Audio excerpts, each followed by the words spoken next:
नमस्कार दोस्तों।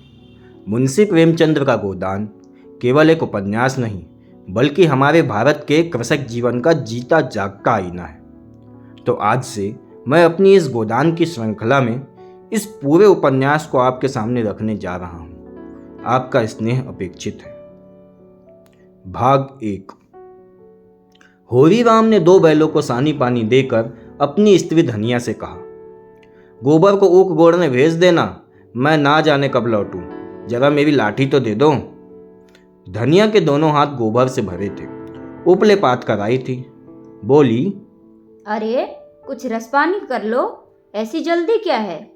होरी ने अपने झुर्रियों से भरे हुए माथे को सिकोड़ कर कहा, तुझे रसपानी की पड़ी है। मुझे यह चिंता है कि अबेर हो गई तो मालिक से भेंट ना होगी। स्नान पूजा करने लगेंगे तो घंटों बैठे बीत जाएगा। इसी से तो कहती हूँ कुछ जलपान कर लो, और आज ना जाओगे तो कौन हरज होगा? अभी तो परसों गए थे। तू जो बात समझती नहीं उसमें टांग क्यों अड़ाती है भाई? मेरी लाठी दे दे और अपना काम देख। यह इसी मिलते जुलते रहने का प्रसाद है कि अब तक जान बची हुई है, नहीं कहीं ना पता लगता कि किधर गए। गांव में इतने आदमी तो हैं, किस पर बेदखली नहीं आई, किस पर कुड़की नहीं आई। जब दूसरे के पांव तले अपनी गर्दन दबी है तो उन पावों को सहलाने में ही कुशल है। धनिया इतनी व्यवहार कुशल ना थी।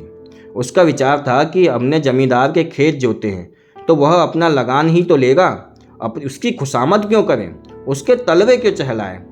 यद्यपि अपने विवाहित जीवन के इन 20 वर्षों में उसे अच्छी तरह अनुभव हो गया था कि चाहे कितनी ही कतर ब्योंत करो, कितना ही पेट तन काटो, चाहे एक एक कौड़ी को दांत से पकड़ो, मगर लगान बेबाक होना मुश्किल है। फिर वह भी हार न मानती थी और इस विषय पर स्त्री पुरुष में आए दिन संग्राम छिड़ा रहता था। उसकी 6 संतानों में अब केवल 3 जिंदा हैं। एक लड़का गोबर, कोई 16 साल का, और 2 लड़कियां सोना और रूपा, 12 और 8 साल की है। 3 लड़के बचपन में ही मर गए।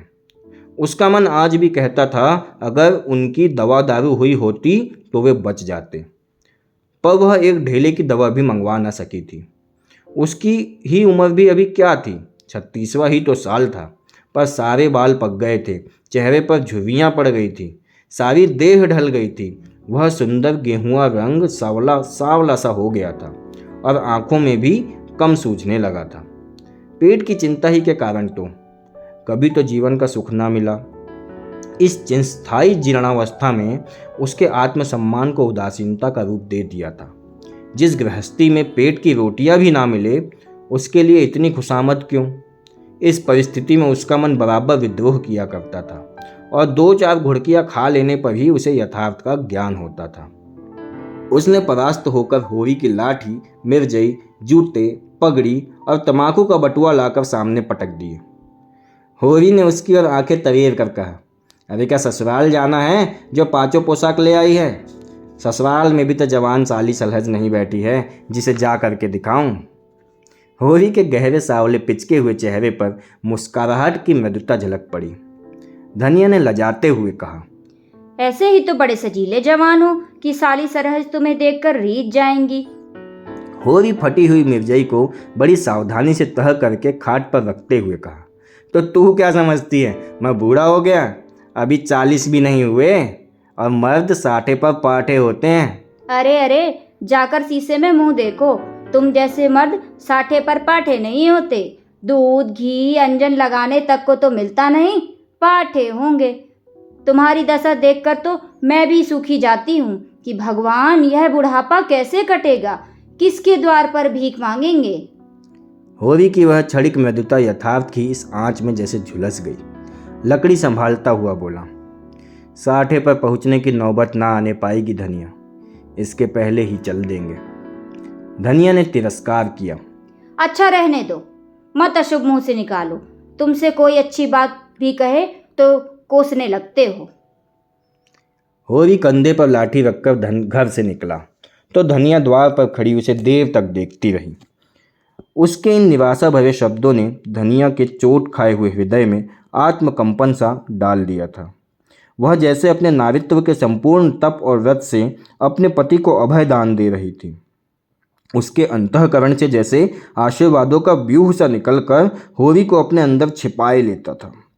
विपन्नता के इस अथाह सागर में सुहाग ही तो वह तरण था जिसे पकड़े हुए वह सागर को पार कर रही थी।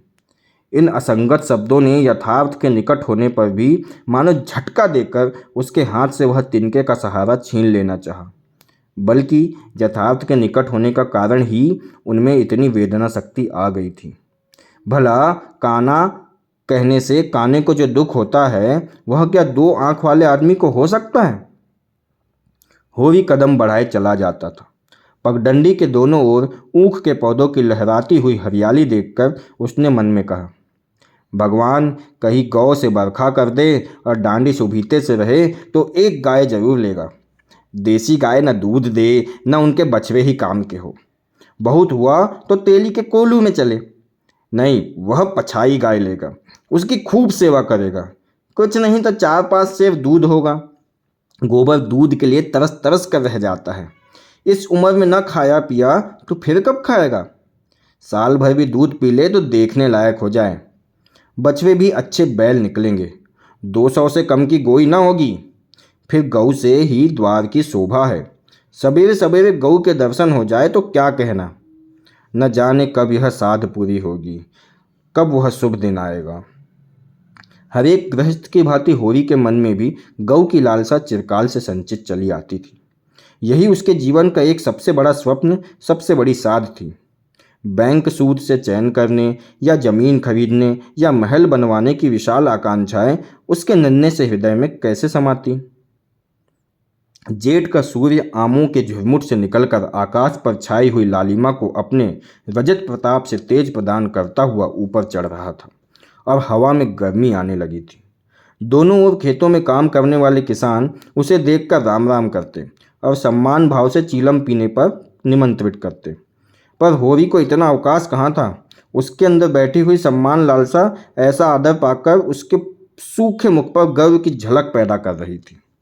मालिकों से मिलते जुलते रहने का ही तो यह प्रसाद है कि सब उसका आदर करते हैं, नहीं तो उसे पूछता कौन। 5 बीघे के किसान की बिसात ही क्या।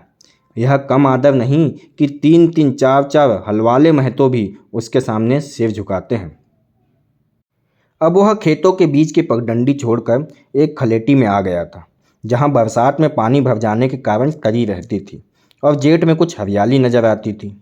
आसपास के गांवों की गौएं यहाँ चरने आया करती थी। उस समय भी यहाँ की हवा में कुछ ताजगी और ठंडक थी। होरी ने 2-3 सांसें जोर से ली। उसके जी में आया कुछ देर यहीं बैठ जाए।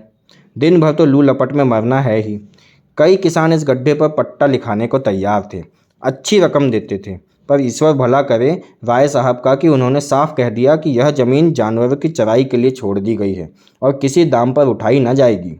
कोई स्वार्थी जमींदार होता तो कहता गाय जाए भाड़ में, हमें रुपए मिलते हैं तो क्यों छोड़े। पर राय साहब अभी तक पुरानी मर्यादा निभाते आते हैं। जो मालिक प्रजा को ना पाले वह भी कोई आदमी है।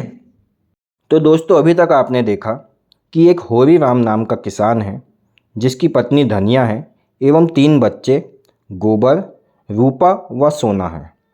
उसके पास 2 बैल हैं। किसान शुरुआत से ही कर्ज से दबा हुआ है, जिसके कारण उसे गांव के जमींदार की चापलूसी भी करनी पड़ती है। किसान थोड़ा नरम स्वभाव का है, जबकि उसकी पत्नी थोड़ी तेज है। किसान के मन में शुरुआत से ही गाय का पालन करने की इच्छा रही है। इसके आगे कहानी में क्या होता है, यह देखने के लिए अगला भाग अवश्य देखें। धन्यवाद।